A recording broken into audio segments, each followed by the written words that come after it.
it's not like you can buy hex with the hex, right? You just have a bunch of hex, unless there was like ETH or something else come in to support the price and stop dumping all that. But I mean, the one is like the deterrent of like, okay, they know if somebody does start dumping, somebody comes in, has a lot of hex, starts dumping a lot, OA could retaliate, could discourage, stuff like that. So it's kind of like a check. How would they retaliate? Sell before them? Yeah. I'm trying to think about. I mean, is that like something like that? That's what I mean. Is it like there's truly net like, and anyone selling that's not manipulating, or like all sales are valid, including OA.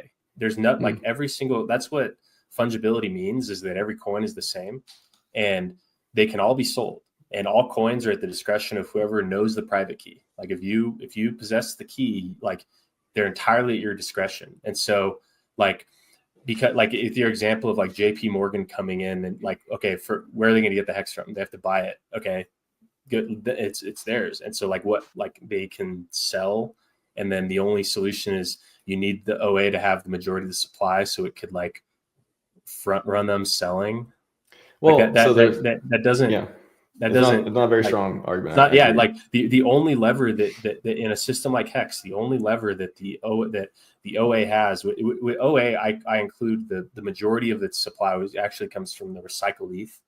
Like there's about 12,000 ETH that was rotating in every day, and you would go out to an exchange, bounce around some exchange address, come in through fresh addresses that all follow the same. It's like a script, so you can tell which ones they were, and that's where the majority of their supply came from, was just the initial first year issuance. And so what about the liquidity pools though? Like the OA having that much hex could have a lot of influence over the liquidity pool. And yeah, so it could add its coins to the hex to a liquidity pool, which basically is selling them. If your coins are in a liquidity pool, they are listed for sale.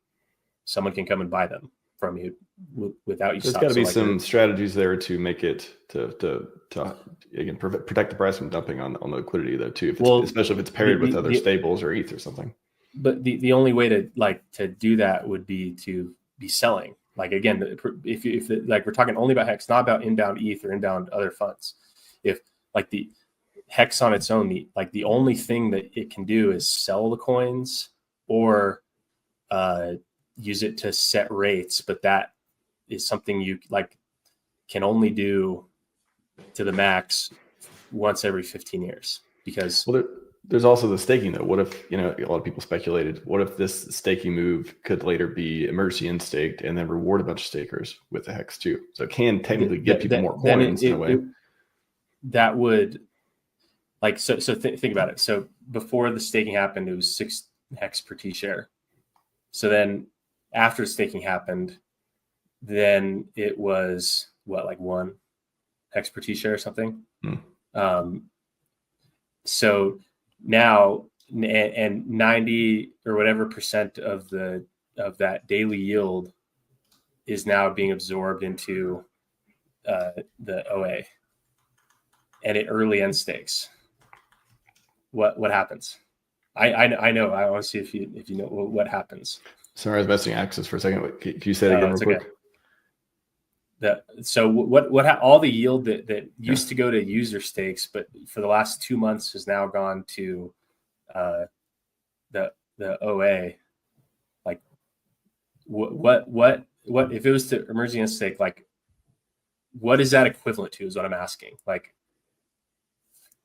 what is equivalent to the OA emerging from a user-owned inflation perspective, or like a user-owned yield perspective?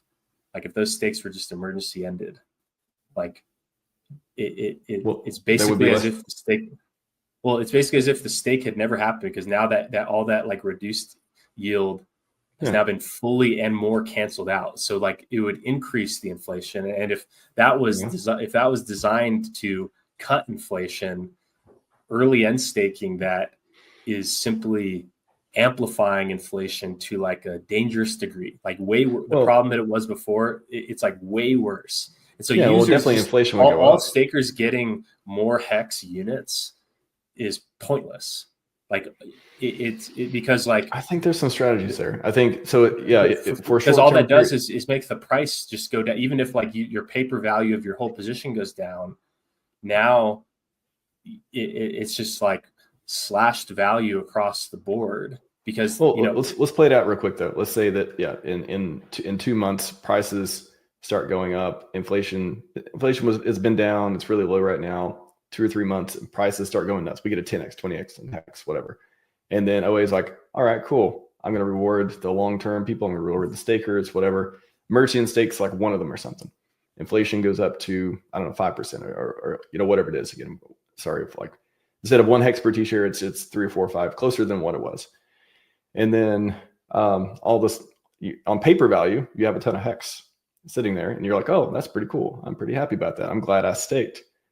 How is that not, kind of like the benevolent moves? Hey, for a while, I can adjust monetary policy. That would not. Okay, but explain why. Because that's converting. So hex that belong to the OA, that's basically never been for sale.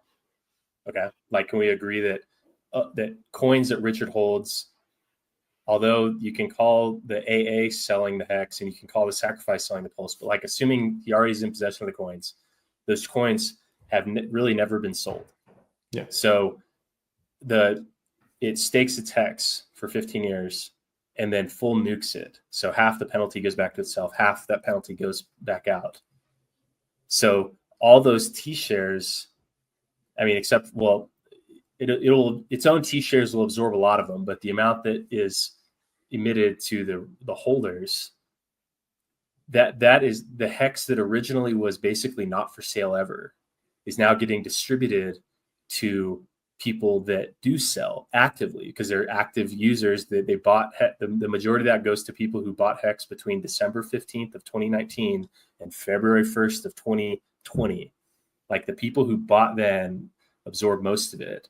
Huge class of sellers are those early buyers because they're still in profit. And so that's basically transferring hex that used to be not for sale directly to a very active group of sellers. A person who staked starting last month, they'd get nothing, but their value just be slashed. So like, there's really like, if Richard was trying to increase the sell pressure of hex, then like directly, it's effectively giving that hex to that cohort of late 2019 to early 2021 or 2019 to early 2020 stakers. And so it's like directly funneling funds from a non-sellable state into a highly sellable state. And so like, I don't know if it's highly sellable because we don't know when their stakes are ending either. Yeah, we do. Their stakes are ending. Well, yeah, I mean, we know, but like you're assuming, it sounds like the argument is, okay, as soon as that, like when that happens, now there's a ton of sell pressure coming. It sounds like immediately, but I don't think it's immediately. It's over when the stakes end. And that's assuming you're going to sell. So what that means is that every day gets worse because every day that goes by, there is a pre-big payday staker who got at a very low price, and then they staked over the course of time, and longer pays better. So like more T-shares per hex staked, the longer and longer. And so if the more T-shares absorb more of it, it's the same as big payday. It's the same exact problem. It's that like big payday was allocated per T-share. And so like, so far, like every stake from that time where they got in at a low price and they got in at T-share rate 3 times lower than now, like that class of users just absorbing that amount, and it becomes emitted every day. And every day that goes by, there's a longer stake that got more T-shares. And so like why is that a bad thing? It's what I'm saying. The assumption seems to be like they're all going to sell it. It doesn't do anything except, well, it doesn't, like just giving people more units. If everyone's units are relatively growing together then it's like you can your piece of the pie isn't necessarily growing by that much. Because what if it's done what if it's done during an uptrend? Like what if it is like literally it happens and then price goes up, people are less incentivized to sell. A lot of them are staked for longer periods of time. They can't sell. Like I don't see how to immediately turns into sell pressure. And it's not, why wouldn't that be the better? Because imagine all the stakers being so happy that, oh my God, I just got like 50%. Because here's why. Because the market prices these things in, and the market is always pricing in like, just by the kind of collective consciousness of the market. It's pricing in like how much hex is coming in the market in the coming weeks, months, years. And what happened, so like as is, the market isn't really pricing that in as a reality. But if suddenly it did, that would be the market having under indexed the amount of inflation that's going to happen. And so to like make up for it, Like when the market overestimates something, it has like a drastic reversal. If it underestimates something, it's a big reversal. So that would be a major underestimation of how the market was pricing in that future inflation. But it was could coming happen. to roost. I mean, again, that's the FOMO part, though, right? The market could just be like, we don't care. Things are going great right now. Well, yeah, but are they? I'm saying if it happened during a time, I know, but what's the probability that that does? Hex went to 55 cents. It happened. I know. So like right now, like what is the like your over the next year? Because like I was looking, I like this cohort of stakes that I'm referring to. I have pulled up here on a site that Golke made for analyzing this stuff. So there was 1.1 billion hex staked in between December 15th through February 3rd. They have 219,000 T shares, and those are stakes that were still active that end between now and a year from now. So like, a billion hex principal, I think it's like been now like hex ending this year earning like 3-1, so 3 billion hex that has not been active for, basically since the start, is now coming to market. Plus, all the yield it's earned. Now imagine all of those ones suddenly getting, say, 2 times more. Like right now, it's like very clear how much is coming out, but then suddenly a stake was in it, and now that like there's basically a second big payday, and that even further gives an advantage to those people because their share rate was 3 times lower than a staker that started now. So like, well, what happened the last big payday that the OA tried to avoid that? Didn't you say something? The OA tried to basically halfway cancel, like undo big payday, and they did it by staking all the hex for like 3 days. So day before they staked it all. Did that happen again? Huh? Well, that did happen, but now that those coins are staked for 15 years, so they're already staked. And so like, but why would the OA like stake it? It would be add more T shares in order to undo like no. So what I'm saying is that like all that to say that the only thing you can do is toggle rates, and you can do it once. And any early end staking to like boost yield on paper is like, I mean, if he did, I honestly like I wouldn't put it past him to do something just stupid like that. But like I really don't think, because he certainly understands that like the problem is inflation, and if you were to stake and then early end stake to give people a little boost that does nothing for them because everyone's piece of the pie stays the same.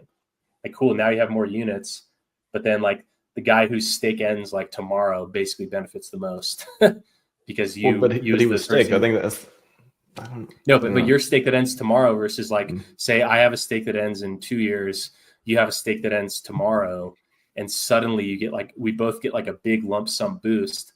I still can't claim mine until my stake ends, but you can claim yours tomorrow. So it's basically just giving like free inflation to a small group of users. And so it just does nothing. A group of users that like bought in 2019. So like there's no benefit, only downside. And you just measure the like T-share holders ending soon. So what happens if, so like you said, the things are the stakes are laddered out. What is the idea? Like if you were the OA, what is your thinking? You're like no more hex yield. Like is that the product now? Like what is the idea? I mean, this benevolent idea. Well, I think that it's just very clear that like the high yield is. I mean, what it does is it increases the threshold for like the ecosystem like to grow, and like because the annualized yield from the perspective of the user. So like the max yield is 3.69%, but if that's only applied to the 12% of supply that's owned by users, and before the staking, all that inflation was going to users, 3.69, maybe, and you have to discount because it's kind of a delayed thing, but also you kind of undiscount because we're now experiencing the delayed inflation from the first 5 years is now like, so it kind of cancels out that delaying of inflation. Around 15 years, it'll be equal of old inflation canceling out kind of delayed current inflation. So like a little less than 3.69%, but that's like just, multiply 3.69% or divide 3.69% by the percent of user owned hex. That's the real inflation. It's about 12%. And so like that means that the hex ecosystem has to grow. And that's only hex. And that's not, doesn't count like the other sources of kind of inflation from Pulse and PulseX, but just like that means that hex itself, the size of the buy side on the liquidity pool needs to grow by 12% annually to keep up with that user-owned inflation. And so that's a really difficult thing to do. We've only done that for a window of time between 2020 and 2021 has there been positive growth. There was about 9 months of, we call it a year. There's about a year of truly positive growth. And then there's been 4 years of negative growth. And so like that as like the top line thing, just slashing inflation makes it easier to achieve that. It makes the impact of having negative growth less, and it makes it easier to reach that threshold in the future. But that has a delayed effect because the majority of the inflation problem is inflation that was already issued. They're all already allocated. So that was big payday and all the yield that had been earned by those pre-big payday stakes from launch until a couple months ago. So like it has an effect long-term, but it doesn't solve the big inflation as of the first couple of years. And like the major one is big payday like that. I think I listened back to a stream from Kyle, and he said that they spent too much time working on the Bitcoin free claim piece, and the size of big payday, like the percent inflation, like low participation on Bitcoin free claim means high big payday inflation because big payday came from unclaimed coins. And so he said they spent way too much time for way too little participation, and that low participation rate caused really high inflation from big payday. It gets worse every day. There's no solving it now. And so like that's probably the biggest thing that impacts it. And so, all he could do would be to try to just like shift that baseline down, but like it didn't necessarily solve the like big problem that we'll face until 2035 and gets really bad at year 2030 and really bad at year 2035. So, but after that, it's over. Well, just imagine there was a hex tenthening when like the daily inflation rate was cut after big payday. So it's like all the like AA supply being issued, that suddenly stopped, and the inflation rate was cut in, by about a tenth. And that actually helped the big 2021 run, is that there was like big inbound demand and a massive cut in inflation. This latest one was kind of more of a halving, or about a sixth inning, maybe, if it went from like 6 hex per T share to what is it now? It's got to be around 1.5 or something. Yeah, so maybe a fourth inning of that daily yield, but that's really for daily yield that's issued now. It doesn't really cancel out the yield that had been issued but hadn't been realized yet. And so now, so like there was a cut in inflation, but it's kind of a more gradual one.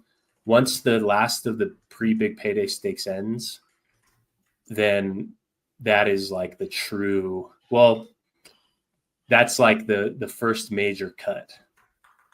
Then there's another major cut just over the next 15-year cycle, because like every stake that was to end, that was pre-big payday, half of their big payday thing goes into a penalty that gets distributed across all new stakers. So every early end stake kind of extends the time frame when big payday inflation is realized, but it extends it out over a new 15-year period.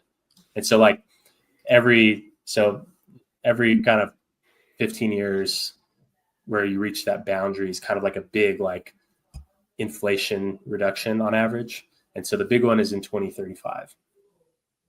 So can we start burning hex? Like, what is a way to make this like make the lower inflation without further monetary policy changes? So the solution that I've talked to on Twitter, he's S-Load Maximalist about this concept. We've been talking about this concept for years now. probably the only solution is to incentivize early end staking. If you had some type of protocol that had enough value that incentivized people who had pre-big payday stakes to suddenly basically cut their stake. Wouldn't early. the price go into $2 do that? Yeah, so things like that could, because like if you lose your big pay, I think the big payday stakes, like at about now, the big payday payout was equal to the principal, just from like some end stakes I've looked at lately. I'd have to check 100%, right? Yeah. So, you know, and well, so if you look at there's a site that I made, earlyendstake.anvil.app. That actually is an early end stake calculator that you can paste in your address and see how much you get if you're early end staked. So one, just promoting your early end stake value as your liquid value, I think would do that too. Like even without any protocol, but just like making it more clear on the actual realizable value of your HEX stake. Because one way to think about it is that you, when you time lock your HEX, because the rule of thumb is that once you get halfway through, you can get your principal back.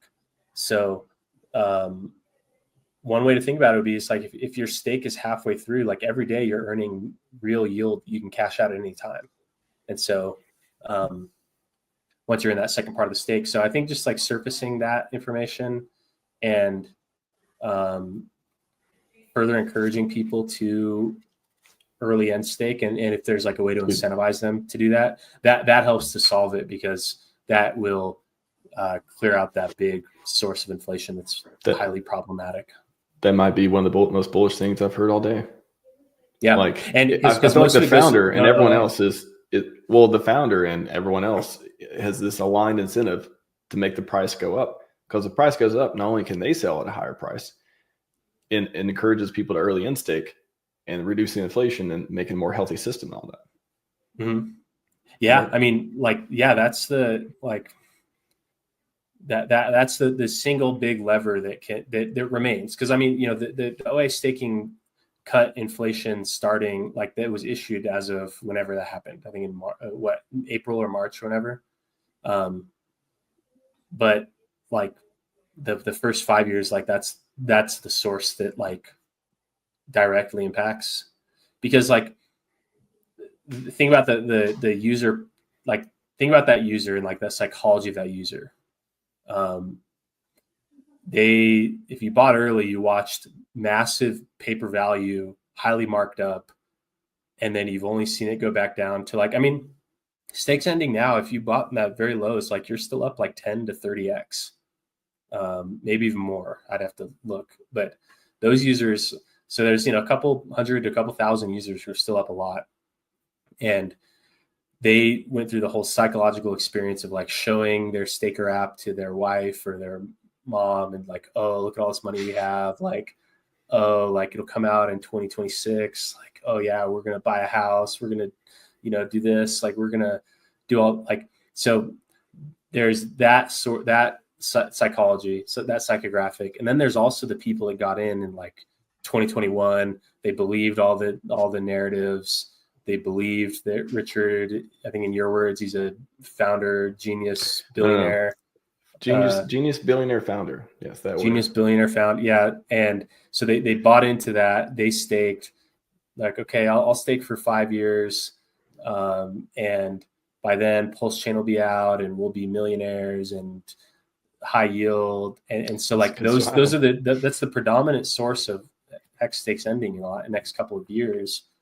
And so like what do and their inflation was problematic, at least the pre-big payday ones. And so like there needs to be a big catalyst to counteract that. And so let's talk about the different options. So we have, one is price go up so much that encourages early end stake.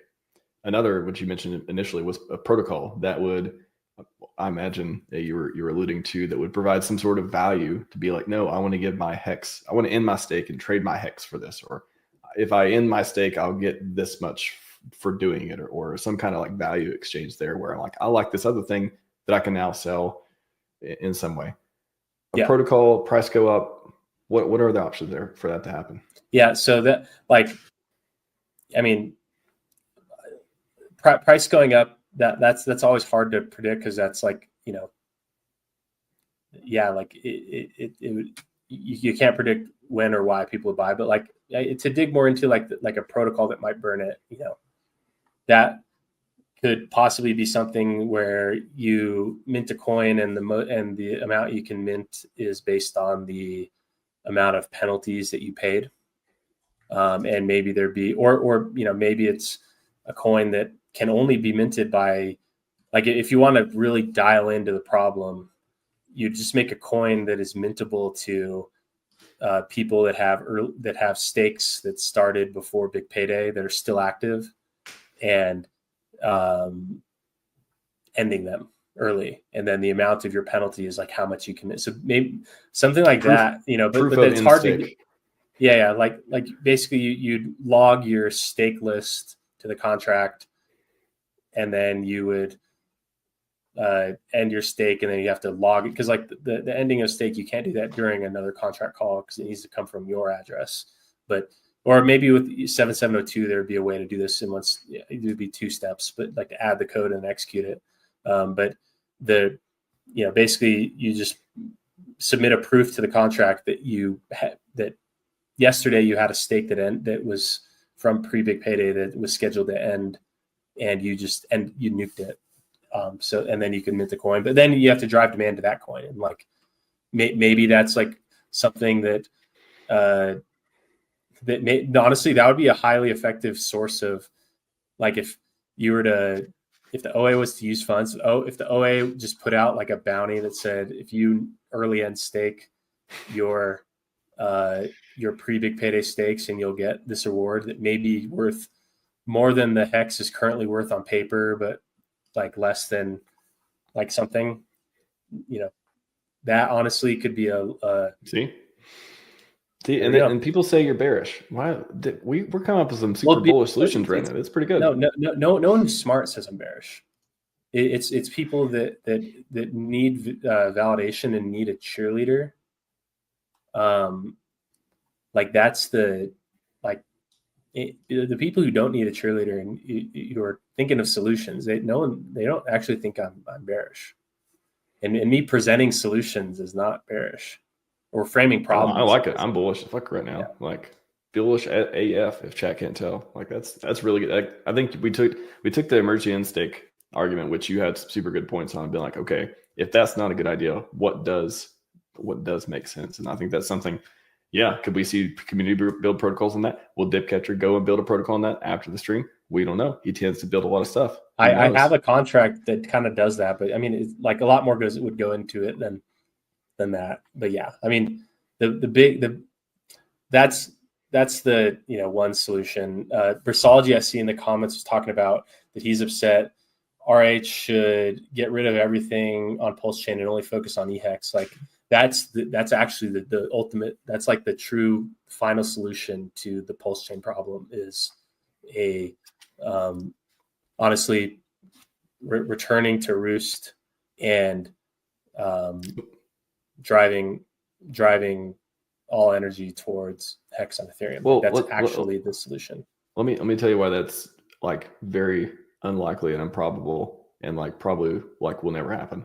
You already know, but I'm just going to call it out here too. We kind of talked about it during FlexNet. Everybody is on PulseChain train. Like, there's plenty of hardcore Hexicans who wish PulseChain didn't exist because they think that it hurt the price, and maybe it did in all these different ways and stuff too. But dude, literally, had market decided tweet. It's you're betting against the founder. I said in the previous debate, uphill battle, right? How in the world, if anyone's going to, if you're going to believe, if you think the coin is going to grow and thrive and survive and do all these things, when it has a charismatic leader at the head of it, again, we'll see if he comes back and all this stuff too. Going, we'll see. Yeah, such charisma. Going against that, well, he works out a lot. He works out. Yeah, such charisma, tweeting on average half a time a day. He's had some interesting tweets lately. He said a couple. He gave us the 2 more months thing. There's that. But literally, like, can you imagine a future where Richard's like, you know what, PulseChain, we tried, let's go back to EHEX. Like, it's just never going to happen, right? Let's think, because if he's serious about winning, he would, but he may not be serious about winning. Why would he be serious about winning? His whole thing is glory. Is that not name? Okay, since PulseChain launched, name like what are his top 5 actions that he's taken? I'll name 2. So slashing rates, yes, for both Hex and Ink. I'd say pump tires. That's like a good start. Name the 3 other, like Richard Hart and the SEC thing. So there I've given you 3. Yeah. So those are 3 great ones. I mean, I would say just not leaving is one. Like, he stopped streaming. You just said maybe he'll come back. Maybe. Well, yeah, that's what I'm saying. I mean, it's not guaranteed. Maybe he'll come back like as our number one marketer. He hasn't been a number one marketer. It's not like a major move. Like I'm talking about like big. You don't think Richard coming back streaming is not a major move? No, but no, things that have happened since PulseChain launch till today. Well, that already happened. Well, like what are the top 5 moves? I've given 3. Okay. I mean, we could talk about different upgrades and stuff. Like what? I mean, PulseX definitely looks a lot different. A lot of people want more stuff, but it definitely looks a lot different than the first version. Move. That's not a major move. Stables. They got stable swap. I mean, we could talk about all the different pieces added, but I know you're looking for like some. That's what I mean. Is it like if the premise is betting on the Markets decided. Well, he started funding more people in the PulseChain, or more on the decisive PX side, I guess you'd say. I know, but for no benefit. It only has downsides. Somebody said he taught me about Interpol. Who said that? I think someone blocked me from the chat because I don't see chats until about 40 minutes ago. Please don't block Dipcatcher. I don't know how you can talk and chat at the same time either. But anyways, no, it's you should remove. Whatever. No, I actually get a kick out of Versology. He thinks he's on like a moral crusade against me. It's so funny. It's one of the funniest things. There's good people on both sides of the argument. How empowered he must feel, like trying to oppose me, and he's the one searching on YouTube sour skittle reviews. Is that the history? Is that the thing? Yeah, that's it. That's Versology's last YouTube. I don't know if we should Google that. I was going to say I should Google that, see what that actually means. Sour I don't know if I want to Google it. Looking up fruit punch versus a set. I'm just kidding. I'm glad nobody has mod privileges on StreamYard video. Somebody should unblock me from the chat so I can see. But yeah, I don't know. That's what I mean. Is it like what my suggestion around like other big solutions to try to drive Hex forward and salvage it. Here's my actual solution. Well, I guess here, let me frame the problem. So PulseX and Pulse had a ton of inbound demand that was absorbed and effectively extracted from the ecosystem. Those users are hurting. That's the majority of people. By far, the majority of people are in those 2 assets. So those people have been getting kicked in the nuts nonstop. So we need to solve that for them. They had really poor economics at the launch. Just the supply imbalance is off, and all the funds. It's just a lot of money, right? Yeah, and that didn't stay as buy support. And all of them were at the same price, and there was no price discovery to the correct price. Like not yet. I just want to preface it. I mean, go ahead. I just want to say, like, all the things we're talking about today, literally in 2 or 3 months. I know it's like just 2 more weeks. I know, but like literally, this could all one day. I think you're gonna be like, oh my god, that thing I thought would never happen that I criticized Richard for happened, and it's gonna be like glory. Well, okay. I just want to say, I sure hope. But let me finish. I sure hopium too. I hopium too. The people who did the Pulse and the PulseX sacrifice have basically just been getting waxed. They thought it was a low risk thing that they got at a low price, but it was a high risk thing they got at a high price. It's just that's a big problem, big problem. And so my solution is to get everyone who holds Pulse or PulseX, airdrop them a bunch of EHEX. They're going to say, give them money back. Airdrop them a bunch of DAI. Deploy PulseX on Ethereum, but not related to PulseX. Move the buy and burn to EHEX. So you airdrop everyone more value than they currently have on Pulse and PulseX to EHEX. Stop hosting rpc.pulsechain.com. Stop hosting the bridge. Stop hosting everything. The network, I mean, you may run validators that will continue to run the network. Network may still run, but basically just pretend like it never happened. Delete all tweets. The accounts haven't. This was a real scenario. I thought no. This is a very real solution. I'm not even kidding you, because all that matters is the people that Pulse and PulseX, they have paper value on those chains. You can give them paper value on EHEX and then redeploy PulseX, call it HEXX, on Ethereum, buy and burn on EHEX. Now all energy is now concentrated on that one asset, and then we march forward and either act like it didn't happen or state that like all of these learnings about economic, just reframe that as like a positive, and then continue marching forward. I guarantee you everyone has better results, because the big issues were the, like, you know, there's finite economic energy and the majority of it was removed during the sacrifices. And then now all the users hold PHEX has been drastically negative to Pulse and PulseX. And that's kind of the problem with the copies. Like, you know, Richard only complains about it when it's PI extracting a little bit. What about the huge amount from the copy of HEX on PulseChain that is just a drain, constant drain? And because everyone in the ecosystem shares the liquidity that's on PulseChain, like the HEX stakers from 2019 and 2020 are just draining. It's a big negative externality on PulseChain, because big old the majority, getting drained. The majority of their value is only on PulseChain, because they tried to shift like it used to be, you know, maybe 2-to-1.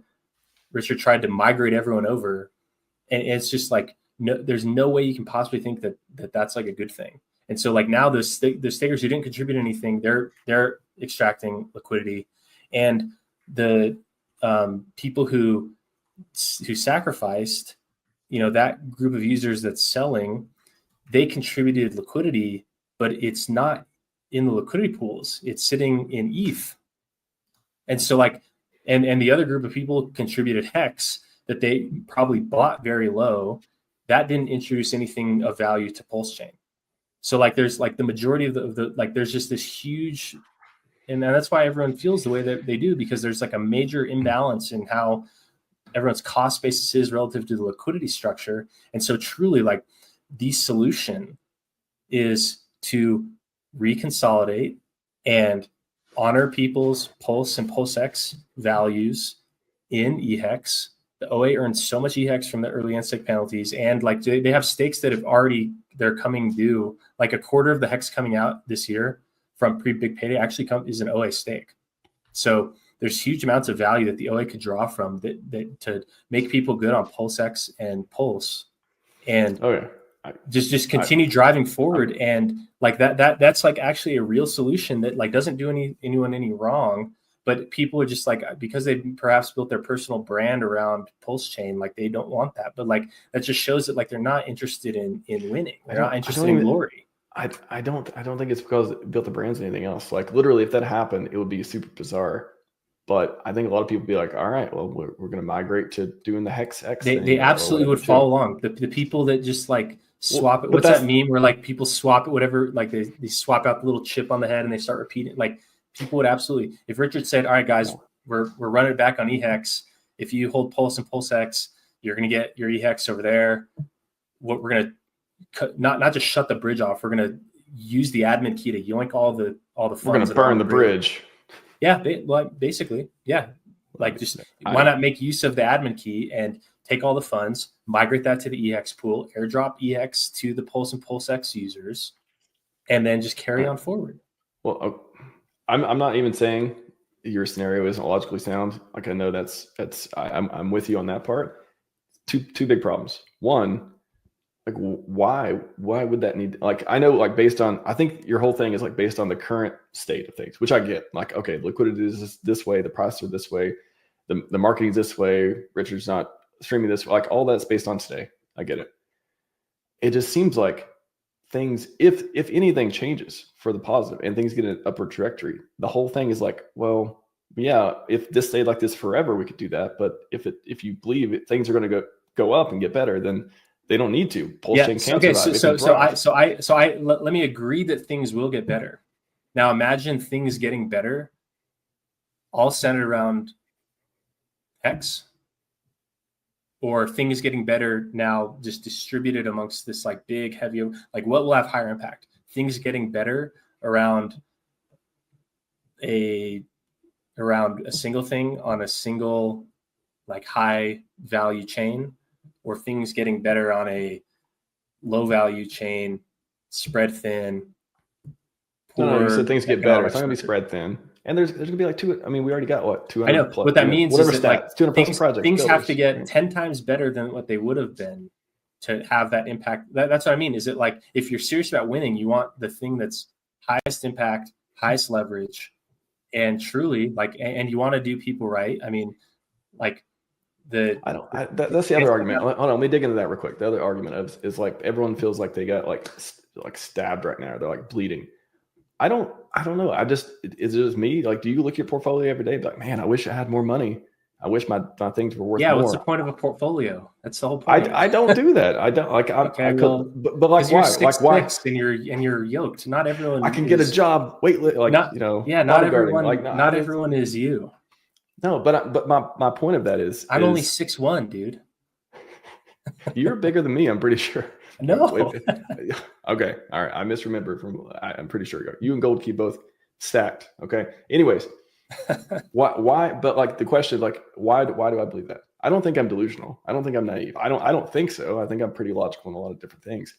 I just believe things will be better over time, and I'm willing to wait for it. And I don't think we need a solution right now. Like, I don't think the current state is going to be that way. I do believe things could 10x and 100x and all that stuff too. It's like, why do I care what the price is today? I barely know what the price is. When I know what the price is, and I see Pulse say, "Oh, thing went up" or "thing went down," I accidentally see the price. Yeah, because I don't care what it is today. So I think a lot of the even coming up with the solutions for you is like, things are this way. I don't know if they're going to get better. Well, I don't know, but you said you believe they will get better. So I don't know if it's congruent there. But and then here's a solution that is like this massive undertaking of like everyone in PulseChain is like, I better like Hex now. All the stuff I built, it better have something to do with Hex. Otherwise, the chain's not going to run anymore. Like, that seems very unlikely. I mean, that's what real solutions mean. Like, and because like that's why because here's been my progression. I mean, I've loved Hex from the start. I've loved Hex. I've been shilling Hex since it was called Bitcoin Hex. Like, truly, I'm one of the first people tweeting about Hex. Basically, me and Dagron and Richard for a while were like the only people on Twitter that talking about Hex crypto. Before Brett up, maybe. I don't know. Yeah, way before. And so like I love Hex. And then leading up to PulseChain, I was excited about a dual chain future for Hex. Like, the world was kind of already moving multi-chain. The premise of the copy with like PulseX, because if you remember how the framing of the PulseX, they said the AMM bot would go and like readjust the liquidity pools, like leading up to that.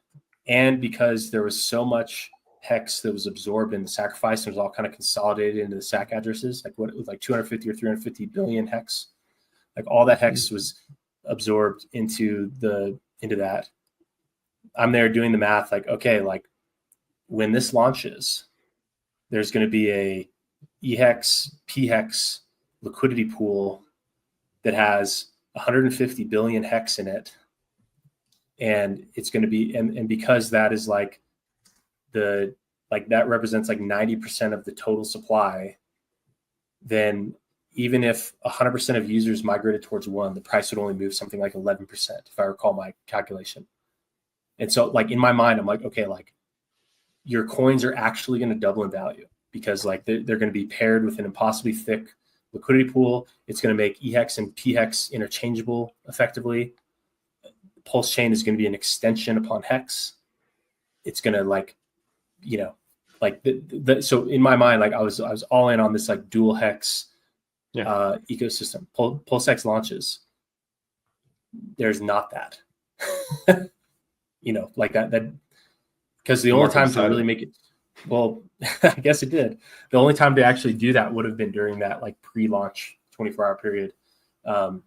So well, I said then it's before like, too, if there ever is a Hex 2.0, I don't know if you ever thought about this, but if there is a Hex 2.0, if there's like a new token and it would combine them, or it'd make like the cross. Man, I had this idea fleshed out one time, but it's like it would work on both chains basically. It'd be like the interoperability stuff that Alex from Hedron was, or maybe is, or was working on, that type of thing. If there was Hex 2.0, is that what you were thinking would happen without the new tech?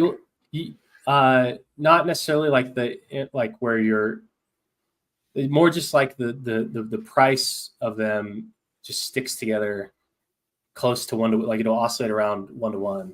So just liquidity. Yeah, because if 90% of the supply is sitting in a thick liquidity pool that users don't have enough coins to eat through in either direction, then like there's no like swing trade there to make. All it does is invite you to add more close around the border. And so like that alone could have been a major catalyst for Hex, for PulseChain, because like, you know, that would have like that. Why that is was that like better? Why is that better than today? Because now you have two competing assets that share less liquidity now. Like that's with other things. So that's the case today. So like, why? I still don't understand. Why is that better? Like, why is having them pegged 1-to-1 by liquidity better than there being a discount between them? Because all that does, because like, especially for the copies, if you held your copy from before, like in the past, like say it was 1-to-1, that would mean that like if you're extracting value from the ecosystem, half of that value extracted is going to come on Ethereum, and half of that value extracted is going to come on PulseChain, which is still bootstrapping its liquidity. But now that like the price is now 3-to-1, that means that 75% of the value of your stake is now extraction directly from PulseChain, and 25% of the value is extracted directly from Ethereum. So like, well, that's just for stakers though. For previous stakers, what about new people coming in? They're not really affected, right? So, well, they're just choosing. Yeah. So in that case, it makes that decision less hard, because like I remember, I think it was Tam. She had posted that she had been DCAing into EHEX. Richard tweets it, and then she DM'd him apologizing. Should have been the other way around. Oh. But like Didn't see that. I think it was her. Might have been someone else, but I'm pretty certain. And so it's like it puts that like high risk speculative. It puts a high risk speculative question in the user's mind that they now have to not only choose Hex or not, but now choose the right Hex. Like that's a like. Why would they choose major risk factor? Why would they choose EHEX? I mean, it kind of segues into that like too. Like, why would they choose EHEX when they got the two? They see the community. It's on a network that you can actually be certain will be around in 15 years. Why wouldn't PulseChain be around in 15 years? Like, what is the case against it not being around? Just like if but in their mind, even like I know you can come up with like a few different ones, but in a new user's mind, like why would they be like, oh, I don't know if this thing's gonna be around. It's already been around 2 years working. Why wouldn't it be around? Yeah, more for a new user? It's likely to be around, but like it has a non-zero probability of it because it hasn't broken through that like threshold of like too big to go away, basically. But like what metric is there that shows that it is like weak or like dropping off? Like, I mean, you got all the validators. That just the thing to measure is the bridged in stables and bridged in ETH. It's like 80 million, 60, 80, 90. Like it fluctuates. Like, what was the high? Good question. 100. I want to say 100.5 or something. Yeah, so almost twice. So, and yeah, but we know like that was the liquidity pool. I mean, even Richard said, feel free to opine on that too. Like he's pull liquidity. Isn't that like, hey, get ready for price go up? Maybe. Yeah, I mean, like, why else would a founder suggest? I don't even know how you said it. Why, just in general, why would any founder suggest there be less liquidity in a place? Why would, and then monetary policy changes happen? Do you mean with like the ink cut? Well, the ink cut, but also I thought chat. Correct me if I'm wrong too. I thought there was some tweet about that insinuated or could be interpreted as, hey, pull liquidity type of deal. I thought there was something. I don't remember that. All right. maybe in the Yeah, chat. Let me know if that. Well, I'm blocked from the chat, so I can't see. So Richard, if you're watching, burn your account in the chat and let us know. But sorry, go ahead about why is PulseChain going to die in more than 2 years? I'm not saying it's going to die, but I'm saying that like if just like the overarching things that like the market prices in, but so like having to choose, that's like it adds an additional risk factor for no benefit. There's no benefit to that at all. You don't have to choose though. If you're onboarded with PulseChain HEX, then you don't have to. That is choosing. No, if you are onboarded directly, it's not like, hey, do you want people to say, hey, go Google HEX and then pick one? No, you're like, here, use these steps to buy HEX, and then you can pick EHEX or PX. But if you pick PX, so what I'm saying, so then it comes to the choice that the person onboarding you is making. That's what I mean. So there's a choice to be made there, and there's consequences of being wrong. And so having HEX is like a dual chain, interchangeable thing where like if your HEX is below some threshold, then you should be pooling regardless. And pooling HEX should have been built into go.hex.com, like a pooling interface. They don't need to be big pools like the Maximus ones. They can be small. 10 people to a pool is good enough. So like pooling should have been by default. Dual, like the copy, it has just been just a simple extension of itself by means of that liquidity pool. This hurts the onboarding though. I don't see how people need to make a decision because most people are going to be onboarding people with PX, right? Like maybe not you, but like most people in the community are going to be onboarding people to PX. Yeah. So that's what I'm saying is a choice was still made. Their choice to onboard. But it's not like the new user. They're not really making they're making the choice to do the HEX, but they bear the consequence of the choice being made wrong on their behalf. Sure. Yeah, but and so like either that's what I option mean. could be wrong. If they buy EHEX, I know, but if they were pegged together with an impossibly thick liquidity pool, and now that chance of having bought the HEX that underperforms the other one, now that risk factor is gone because like if the OA subsidized a thick liquidity pool to keep price within plus or minus 10% of one another, then that risk factor is now gone entirely. And so if there's direct on ramps to like just wherever the users are coming from, it's like that's what I mean. Is it like that? So I guess it all goes back to where early on I loved HEX. I've always loved HEX since 2018, 2019. I've loved HEX. And then when PulseChain was about to come out, I was all in on this like dual, like look at my tweets about like a dual chain, like HEX is a dual chain asset, like all publishing in depth 2021 through 2023. I was talking about that. And then that doesn't happen. And then it's like, okay, like they're now competing with each other. And then the whole market has decided thing. I don't think they're even competing. They're just kind of like, they absolutely are. There's an option. They everything is competition. Yeah, but again, on the spectrum, they're competing assets. They're entirely competing assets. I think they're, okay, the way I look at them is, hey, one is more risky than the other. I'm going to say EX is more, okay, actually, it's not even that, not even more risky. I think of it as one, I think is going to be more supported and more X's and stuff than the other. Yeah. Even Richard said maybe EX gets a free ride up. Like, it's not like it's going to zero. But they're competing. And that's right. So I went from like just desiring this multi-chain to liking both, because I still like them. I have more value on PHEX than EHEX, mainly because of staking that is I have no control over. But then now, because I do this, because would you real quick though, if you could snap your fingers and change all your PHEX to EHEX, would you do it? Yeah, for sure. Because you think it's less risk. You think there's more X's. Like why? Because it's least impacted by the kind of systemic problems that are native to PulseChain. It's like it's highly effective, but it's the least effective. But the big crux of it is you just don't trust Richard. No, I trust Richard. I actually have very high levels of trust in him. But I'm not counting on him to be ultra high performing because that's a tough thing to do. Like being high performing in general is hard. So you don't trust that he won't give up on PulseChain? Like you think he could give up on PulseChain? Even if he didn't give up on PulseChain, driving it to elevated levels of success is highly difficult. So, but all of them are difficult to do, but the one that is least impacted by systemic things that are really related to the sacrifice, and then things that are kind of doubled down on by the copy of HEX from users that that gave Richard ETH in 2019. Now their hex stakes are ending, and the majority of the value is on PulseChain. So they're now directly drawing from value that new PulseChain users have contributed and bridged in.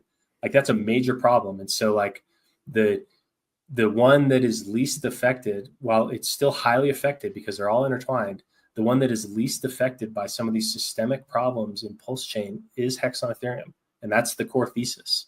And so if things get better now, they'll probably get better to a higher degree on the thing that is less impacted by the problems that are needing to be solved. So that's what I'm saying, is that Yeah. And so that's why I've moved more into the side of EHEX primarily, because it's like you have to look at the problems that must be overcome, which ones are less impacted by them. And that's what EHEX is. I think you're choosing the ones that less impacted by problems, but also less impacted by and what if Richard does pull it off? What chain is already getting better? Like what chain has improved over the past 2 years? Well, chain, not talking about things built on the chain like the PulseX front end. Yeah, PulseX can get better anytime too. We can take the upgrades.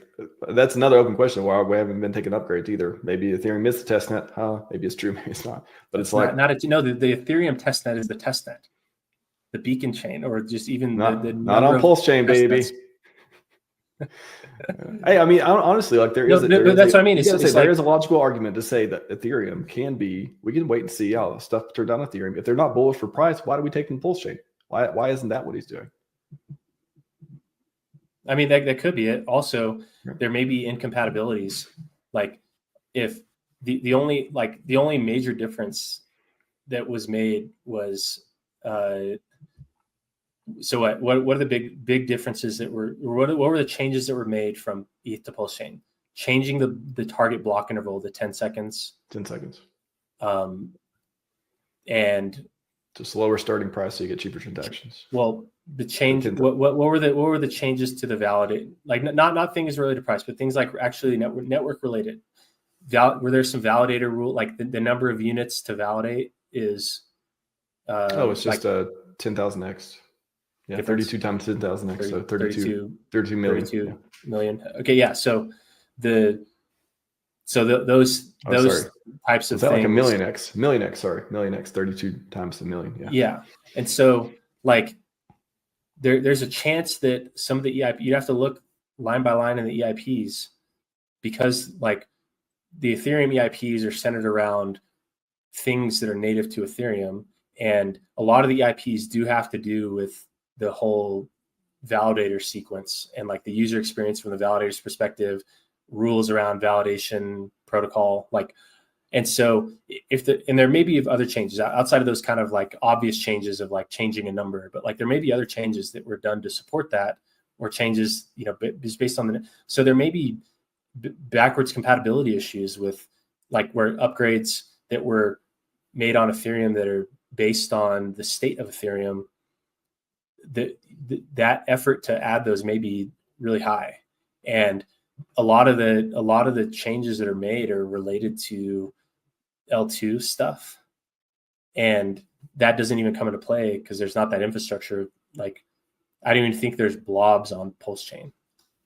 I think PulseChain came before that, or maybe there are after the merge, but like a lot of these EIPs are built upon last year's updates, and they're based on the state of Ethereum, and if like they're those things, so they may not come into play.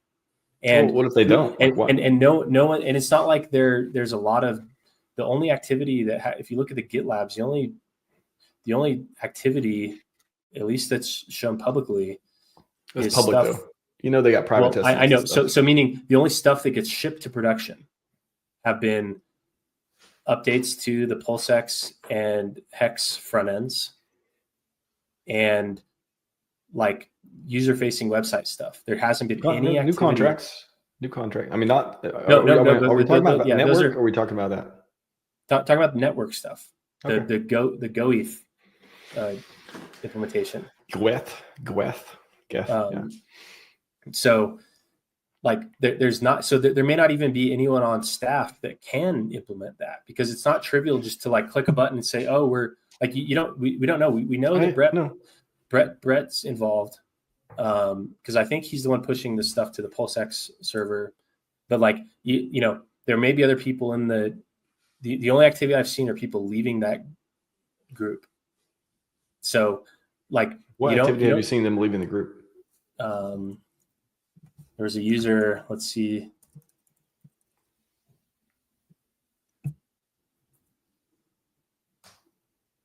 If you look at there's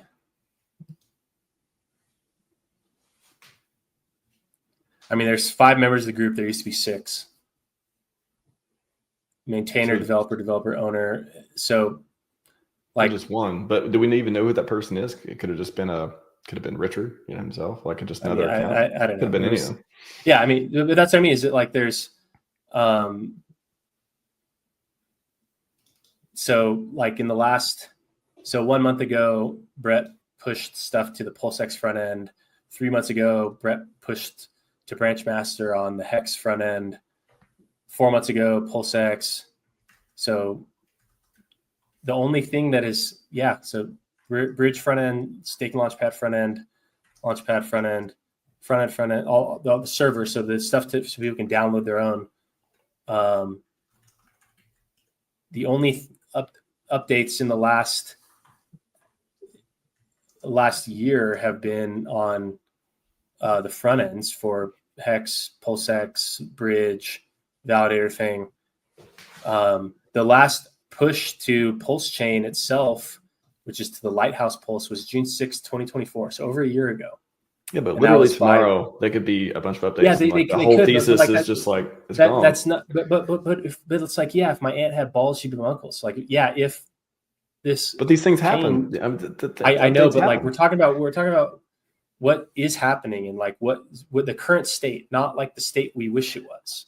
I think in anything, if you believe in something, you think it's going to get better over time. You got to think about the future state too. Otherwise, like for better or for worse, you also have to consider like the current momentum.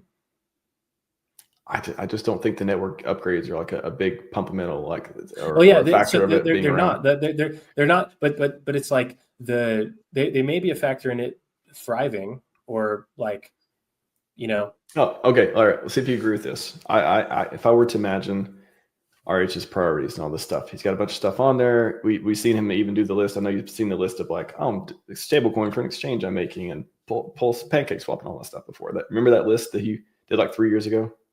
I've talked about a lot. Yeah, I'm tired of citing his words and stuff from 3 years ago. No, I'm just saying. Yeah, imagine there's another list that's like not that. That's like PulseX upgrades, price go up, ETH price go, like all this stuff, and then somewhere near the bottom there's like get Ethereum's features that don't suck for fundamentals or like whatever, or upgrade clients, like whatever it is. It's just not even on the priority list. That's why I think about it. It's like, it's nice to have. Yeah, maybe like. And there's arguments to be made that it benefits from kind of ossifying, like there are people that like for Bitcoin, I know a lot of they want the network to kind of ossify, and there may be benefits to that, just like doing V2 versus V3. Like I think the fundamentals are stronger in V2 for whatever he might think too, and that's why we don't have V3 yet. Yeah, for liquidity. Yeah. At the expense of the liquidity provider. Like that's if the price go up, the liquidity provider would be pretty happy though, right? If there's all these trade-offs. No. It's not like this bad decision. In V2, if price goes up, use the liquidity provider. Well, yeah, I know. Slash your gains in half, and then added a little bit of fees. There's incentive tokens and stuff for that too. But my point is that there are trade-offs. It's not like this right or wrong answer. So it's just, okay, what is he prioritizing? What are the PulseChain devs prioritizing? I just don't think the network. At least he's prioritizing his fitness now. Every day we've been getting updates. Every single day. You want the upgrades? I'll tell you what I'm doing, and if I'm sick or healthy, and all that stuff too. Yeah, I don't know. I mean, but all that to say that, like, to me, the thing that's less impacted by it's like all the downside of the general underperformance of the ecosystem. That Hex on Ethereum was the one that experienced the downside from that the most, but it's also least exposed to like kind of like continued underperformance, and it's artificially low due to the tweet, And so it's like, if you look at like the opportunity, and also it's also an opportunity. Look at who you're trading against. You want to counter trade the class of user who is a top buyer. So most of the people that were onboarded into that are like desperate for PulseChain to go up are really PulseX, because PulseX was much larger of a sacrifice than Pulse. And that was because that happened after September. The PulseChain sacrifice was in the summer. Well, all-time highs were in the fall, and PulseX sacrifice was right after that. So I think the PulseX people are probably the least loyal to the community too, because they're the people who, FOMO I missed the PulseChain thing. Oh, I'm going to get some of that. Oh, I know what PulseChain is. I view that differently. I think they're the most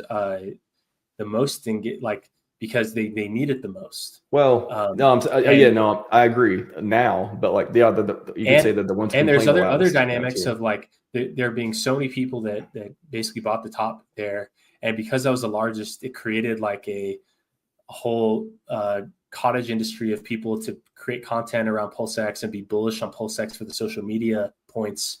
And so it like, I'm saying initially though, like they weren't hex guns. A lot of them weren't hex guns. So like, but that is a class of user to counter trade. Like that user is the least interested in hex, because they only got into hex because they saw it pump 10,000x and they sacrificed for PulseX because they thought it was going to run it back. And so that is as a category of user, like of all the users available, like who do you want to counter trade? It's probably that group. Like no offense to them personally, but just like as a cohort, like of who, like those are the people that are probably least exposed to eHex and most exposed. Like if they like hex at all, they only like hex on PulseChain because like they didn't come from a time of getting a copy. They probably sacrificed all of it. In hex they bought would have only been at like 25 cents. And so like that big group of users, like actually a good focus group to kind of counter trade sentiment against. And they're not, basically it's me highly promoting hex on Ethereum. Because that's a great segue. I was going to say, and that's probably stuff. Like, don't you want to be in the thing that only one person's really promoting? That's why hex went up so much from when I first, like, basically it's kind of the same thing. Contrarian stuff, but in 2019, I was one of the few people promoting it. Then when it grew to 100,000 users, the price up 10,000x. So you want to join the things that have a very few number of people betting on it, and a lot of people against it. That was hex in 2019. And I don't think that's like a rule though. I think that's like it happens sometimes. I'm full on contrarian stuff. I love Peter Thiel. Peter Thiel, if you're watching, you're my guy. I like that guy. But I don't know. I didn't get Facebook stock either. By the way, shout out to all the PulseX Ikens out there. Hopefully we're gonna get that 10,000x for you. No joke. I want to get that. I ran the math from all-time low, 9 cents. I'm pretty sure 9 cents. That's so funny. That's the Nobel Prize in economics goes to Richard for inventing the concept of measuring your ecosystem's price performance from the all-time low wick. I don't think that's what the prize would go to, but I get the reference. My Nobel Prize will come from citing ecosystem performance from all-time average. Less exciting, but probably more accurate. All-time average. I don't know about that. All right. I think hex is about 6 cents. EHEX on shit. Okay. So the builders on. So that's another piece. You talked about, you're building on EHEX, building on Ethereum based products, hex on this. I mean, for EX in particular, why would anyone go and build on EHEX? I know you've laid out a case on this on why you're building on all that stuff too, FlexNet, all those pieces. But just in general, all the builders are on PulseChain who know about hex, and why would they go and start building on EHEX? Like, why wouldn't PX always have the advantage for builders? I mean, and if they didn't, let's say PulseChain failed or something, like back to the previous example, why would they go and start building on hex? They would just probably not do anything. Just be go Cardano, I mean, at least to start, it's people with skin in the game or people that perceive opportunity. And so like the reason to build on anything or the reason to buy anything is perceived opportunity. And so if that's the only thing that will drive people, is if there's high perceived opportunity. And so the things that I think make EHEX conducive to that are, one, like the whole ecosystem is getting kicked in the nuts the most. It's been the one that was kicked in the nuts the hardest, the longest, and the deepest. And so like there's kind of like a similar phenomena to like Bitcoin getting artificially low after like that plus token thing that caused a bunch of max sell pressure at the bottom of the bear. It's artificially low, then followed by an artificially low period with COVID, like double, slingshot. Solana was artificially low with the FTX thing. It was like slingshot. EHEX has that same type of parameter. So just like this EHEX as an asset growing can be a big incentive driver. And it's least impacted by other things where it's like, so that's part of it. A kind of culture of supporting build, like it's the main, I mean, if you think about it, like the main reason that people that build on PulseChain is probably because they had skin in the game from Sacrifice. But there hasn't necessarily been much support for builders. There is here and there, and it's usually after people kind of point it out. But like, you look at how like Base or Solana like have like teams of professionals who are like they're supporting people building on the chain, trying to help them drive successful businesses. It's like the opposite of that on PulseChain. It's active opposition because everything that you're doing is competition. Like you say in Richard's words about like, he was half-assed thanking Piteus for having an aggregator after first saying, if you want to, it's very awkward support people, like if you want to deprive PulseX of buy and burn and buy coins on another exchange, like that precisely showcases like why like the only people that build on PulseChain are people that have big skin in the game that are trying to crawl out of it, or just like people that like PulseChain is a conducive place to build because people will use stuff. Like people do take risk. So but why do you think he said that though? I mean, it's not like he wanted to. Probably this entire time I speculate he liked the taste, but he's like he wants everything to go through PulseX for the every dollar you make as the investor, he didn't make. He wants to burn it. Well, I mean, probably talk about PulseX. I know, but like that just showed the culture of like opposition to builders, and then like supporting the builders who will build like a stats website to show his coins. So that's what I mean. It's like it has but like what new, like I don't know of many, maybe there are because you never know, but like if like the user growth has been negative since launch, then is the builder, I mean, it seems like it's kind of the same, I mean, kind of the same group of people. Like We've added a lot of builders since PulseChain started, and a lot of them built stuff on Hex too, including yourself and Actuator Protocol and Calm and all this stuff. I know, but were all those people here before Hex, or before PulseChain? I think they mostly were. Like people, I don't know. So, like people that were already here that became builders, because now it's a lot. The barrier to entry to become a builder is much lower. But they're not trying to go build on like if it's easy, or if they have affinity for EHEX or whatever. Yeah, they'll support it too. But it's like all those products. I mean, correct me if I'm wrong. I'm pretty sure they're all PulseChain focused, right? If not exclusively for well, PulseChain. Yeah, and a lot of that has to do because the majority of the existing user base in the ecosystem is focused on that. But why wouldn't it always be that way? Like, why would it ever just go back to Ethereum? I mean, what if prices went? So right now there's, I think Coffee pointed out, there's like $11 million of liquid, like of coins in, like, so most of the stables on PulseChain are not in liquidity pairs with PulseX and HEX. So like so there's currently 11, I think you said 11 million spread out across those assets. And if those are majority in V2 pools, what happens to price when the amount in one side of the pool doubles? You're talking about the square? Yeah. So 4x difference. Yeah. So like if the amount of liquid, so if there was suddenly, $44 million of sell pressure, like that drives prices down by another 4x. like assuming no like counteracting buying, but like but why would that happen? It's been happening. Like there's sell pressure all the time. Yeah, like, but if it kept happening, then the price would just be. I mean, yeah, it's way below SEC I know. now, So but like way lower. A decreasing so prices decreasing makes less people want to build and lowers retention. And so much like price going up increases retention. So it's like, but are you making a case that the PulseChain assets are going to go lower than Hex on Ethereum? Like it's going to always just be like lower? Because of liquidity. HEX is still highly subject to the PulseChain because like the majority of the HEX values was kind of ported over.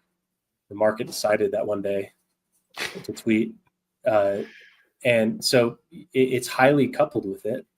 But it's the only one. I think the argument's less effective because it's the only one that can actually break away. It's the only one that can create its own source of inbound demand that it alone benefits from. Because how could it create that outside of like why can't it do anything that PulseChain PX can't do? Why can EX do anything PX can't do? Well, it can't. Like it's all if things happen, but if the premise is that we can suggest that things are going to get better and things are going to change, then like positive changes made that benefit HEX have a much higher benefit than positive changes that have to lift up the overhead of all the other stuff. It's like the amplified value from like just being less affected or already having been affected. So, and that's kind of what it comes down to. And I think it puts you in a better spot to succeed, being closer to billions of dollars of infrastructure that like Ethereum is financing the whole ecosystem. Right? Like right now, Privy just got acquired by Stripe. Okay. So like that's a major kind of financial rails thing. And I think you can connect to, I don't know if PulseChain was added to Privy. Privy is like highly centered around ETH and all the layer 2. So there's like kind of this like direct, like further financial integration right there. And there's major businesses that are built around like Coinbase and Kraken, like how much of their business comes from Ethereum related stuff. Like, so there's major business interest that has, highly centered around that, where they're paying for ads to onboard people into ETH, not asking the ETH users that they need to do never before seen marketing. Well, like I don't think it's actually asking that. I mean, what I got from the last tweet was, yeah, of course you do the work, but also but he already knows of someone doing the work. Like he already knows the people doing the work. That's the 2 months thing. The network. So like that total addressable market, if you're on the chain that has other people financing its growth and development, like you get to benefit from that. And so it's just like that's what I mean, is that like, that's why I've moved more into like where, it's like I obviously hope that the value of my PX stakes goes up. And I obviously hope that the PLS that I hold still goes up. But like the thing that to me has the highest chance of way outperforming is the one with the least amount of problems. And that even though it's highly coupled, it's not like directly coupled to major sources of overhead that stem from the PulseX and the Pulse sacrifice. So like, and the one that plugs directly into like these billions of dollars of infrastructure that are centered around this premise. So like that to me is the bull case, and it's not even far fetched. Like that's insane. Is it like? Do you think EHEX will run harder than PX? Yes. And do you think more people will be able to cash out their EHEX? Like, what's the liquidity? Liquidity is going to be way thicker on PulseChain, right? Well, if it runs harder than then it will have thicker, because running means buyers in liquidity pool. And if the EHEX is traded on Ethereum, then that's not coins that are like directly like one step away through an aggregator to like route through. Like if you're selling your PHEX, if you look at the route on Pitius, it's probably also selling a bunch of Pulse. Like because because it splits that up. And so like, and if it's bridged, then it introduces a fee, which like introduces a threshold for how much gets routed through that route. And if I don't know, even know if the aggregators are multi-chain aggregators. Well, my point is like, so let's say both hexes make a bunch of millionaires. This bull run, this cycle, like whatever, it happens. How many more people do you think can cash out for $1 million? You think it'd be more people on PulseChain cashing out for it? Well, I think there's going to be well, if it runs harder, that means that there's less people to start. So, I mean, the people cashing out are coming directly from the new users coming in. So like wherever that inbound funds comes from, and at this point, like it's like I truly hope that it does, but I'm not counting on that on PulseChain. I'm not. Like it's a strategic decision. Like if there is a chance, because I still care, I care so much about Hex that I want Hex to succeed, even if nothing else does, because it's what matters. It's the thing that brought us here. It's like to dust we came, to dust we shall return. It's kind of like that, where like, PulseChain could have been a major catalyst for it, but it's not. And so I care so much about the ecosystem that I'm willing to make sacrifices and hone in on like the thing that really matters. And to me, that's Hex, and that's my preference. Everyone has their own preference. Everyone has their own choice that they're free to make. But like, well, I'm not counting on success on PulseChain to drive Hex. PulseChain is a negative externality on Hex. Likewise, Hex is a negative externality on PulseChain. It's like dual negative externality. Like, how can you succeed from that starting point? It's hard to call negative externality as of today. It's as of today. Well, but okay. Again, just go with me. Hopium. One more time. Go with me on the Hopium. Let's say PulseChain does well. Why wouldn't Hex and Ethereum just, it's going to do its thing. It's going to have a little community. People are going to play with it. But Hex will be the premier product on PulseChain. It's never going to be the other way around. How could it ever be that if PulseChain is successful? I know it's a big if. A lot of people believe it's going to. But like in the future, in any amount of time, in 2 months and 2 weeks and 2 years, if PulseChain is around, it's always going to, Hex on PulseChain is always going to have the people, the builders, the liquidity. It's going to have all the things. And there's going to be people such as yourself, maybe still building on Hex on Ethereum. But like it's almost irrelevant if PulseChain is super successful, right? Like how is it any other way? I mean, if my aunt had balls, she'd be my uncle. Like, if. All right, so you believe if PulseChain is successful, you're just betting against it. You're hedging your bet. Not betting against it. You're hedging your bet in case it's not successful. If PulseChain is successful, then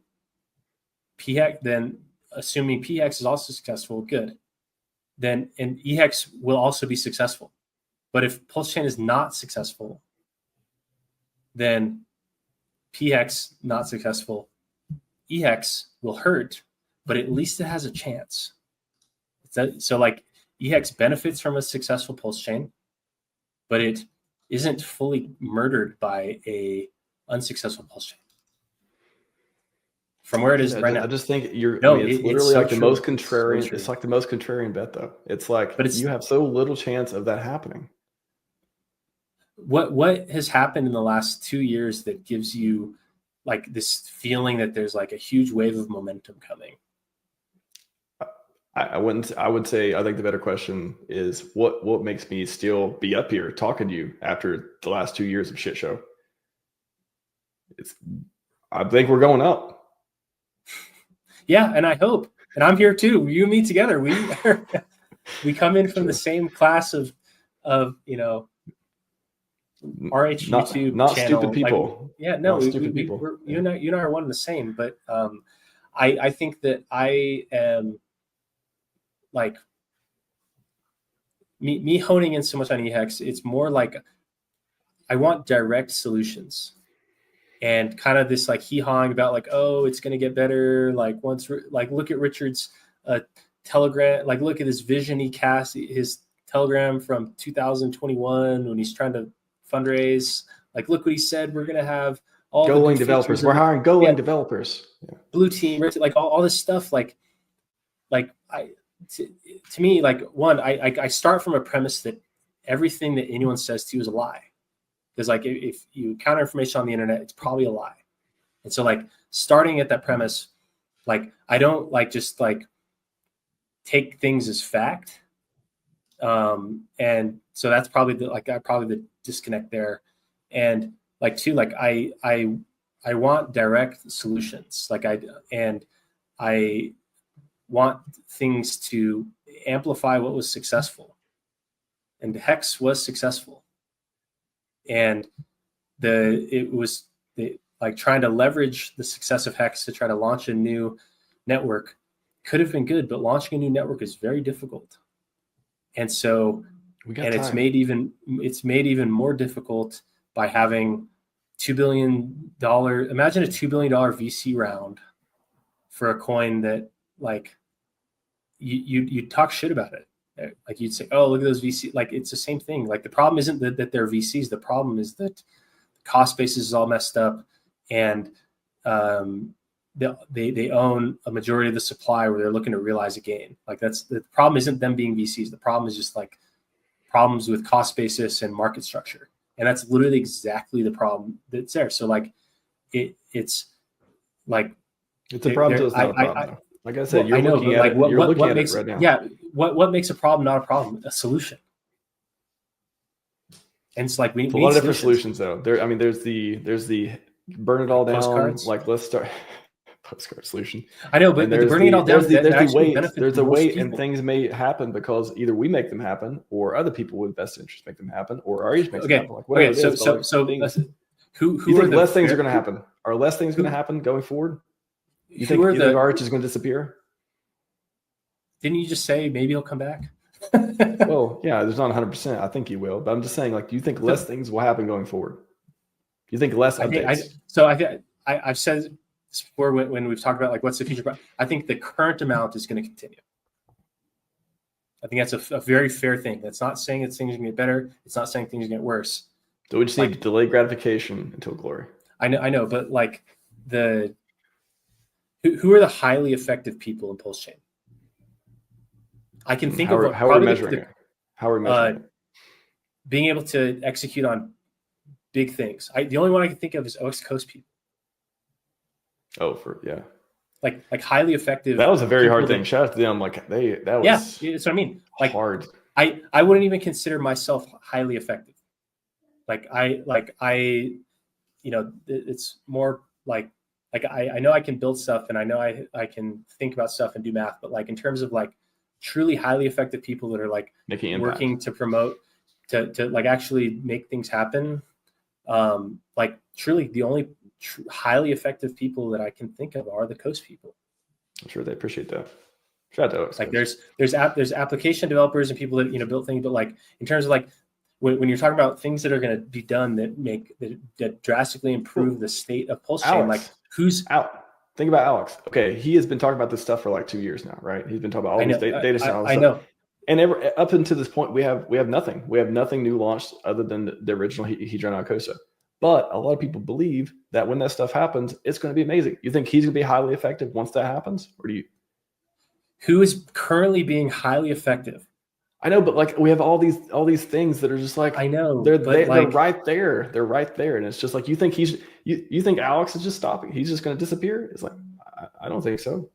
Like no, I mean like but what I'm saying is that like if the argument that you're making is that very truly high these high impact things are going to happen, like yeah, I fucking hope so. And now let's think like who's going to do it. Our hopes together unite. Who? If the only truly highly effective people that I can cite are the Coast people, like we're gonna find out within 2 months. I've heard. Yeah, or like with like that's what I mean. Is it like to me it's not a satisfactory answer. Like I don't make my plans around if. Well, you made your plans around it. You've been waiting. How long did you wait for Hex? How long did you wait for PulseChain? You've been making plans around these things building so far. It's just the last year or two. You're just like, you kind of took the other side of all. No, I mean it was all about what I wasn't making life plans around Hex until it had launched, and it's like I was really into it and excited about it, and then. But that's why you're still here, because you were like you believed in it. Yeah, it's skin of the game, and I I believe in the premise, and I believe in the hexagons. So like, and I mean hexagons, not like basically the hex users before PulseChain was an idea. Like those people are the hexagons in my opinion. Everyone after that was Pulse, which is entirely different culture, entirely different psychographic. Everything's different.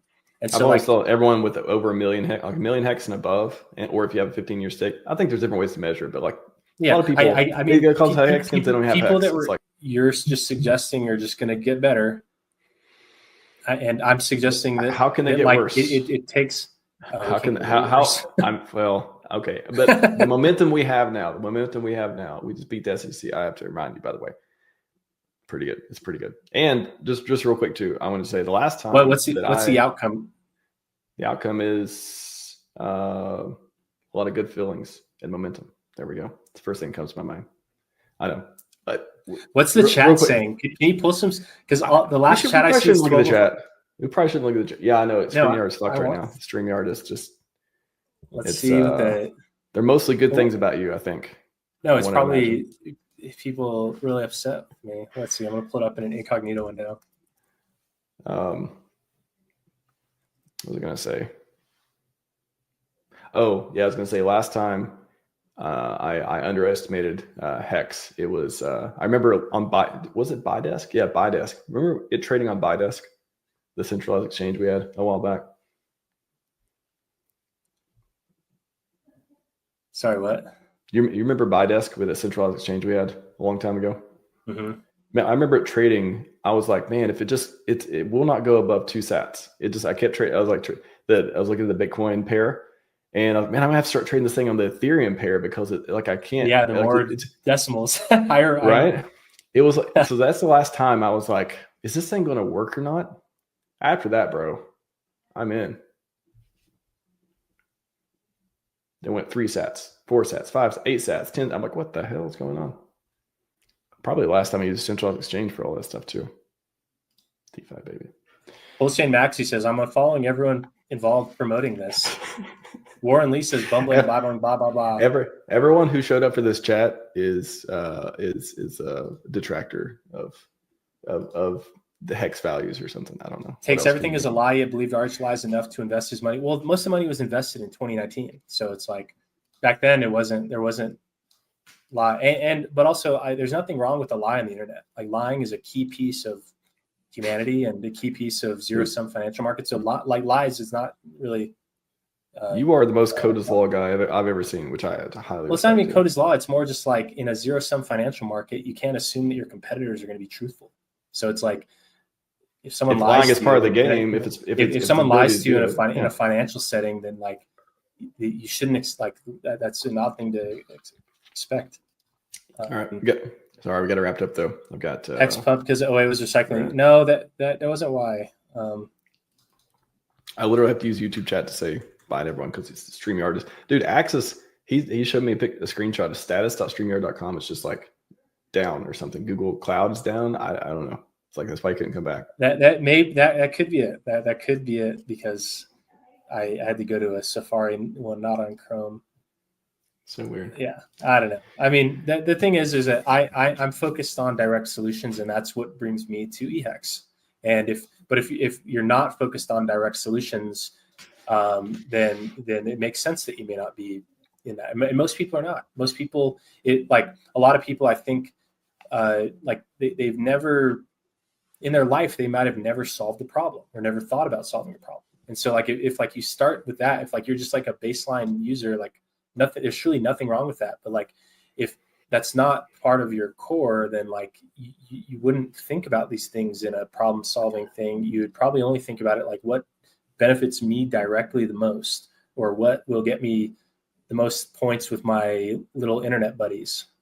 Like so it's like we come from a totally different frame. Yeah. Like that's why a lot of people disagree with you, I think, because you come from this very like specific viewpoint, which again, you're right a lot. You bring up a lot of facts. I think you bring up some opinions too. I think you're bearish in certain ways where I think, okay, that could have been more funny in like a positive way instead of funny in a bearish way, but whatever, it's still funny half the time. But dude, I seriously, I respect your work. I love that you're building a Hex. I love that you love Hex and that is your thing. And anyone go back and watch the FlexNet debate if you want to know my opinion or my position on that one. Says Dipper's solution: get rid of PulseChain, go back to EHEX. Lame and retarded. Are you describing himself or? As I said, don't look at the chat, man. you got fans in chat too, I'm sure. A lot of them may be unspoken too. But seriously, man, I appreciate you. And again, regardless if I agree with what you're building or what perspective you have or otherwise, like I'm glad you're here. You can't replace Deep Catcher. You can't. It's cool. So I appreciate you, man. Thanks. Well, have fun. And thanks everyone for being here. It's a good chat.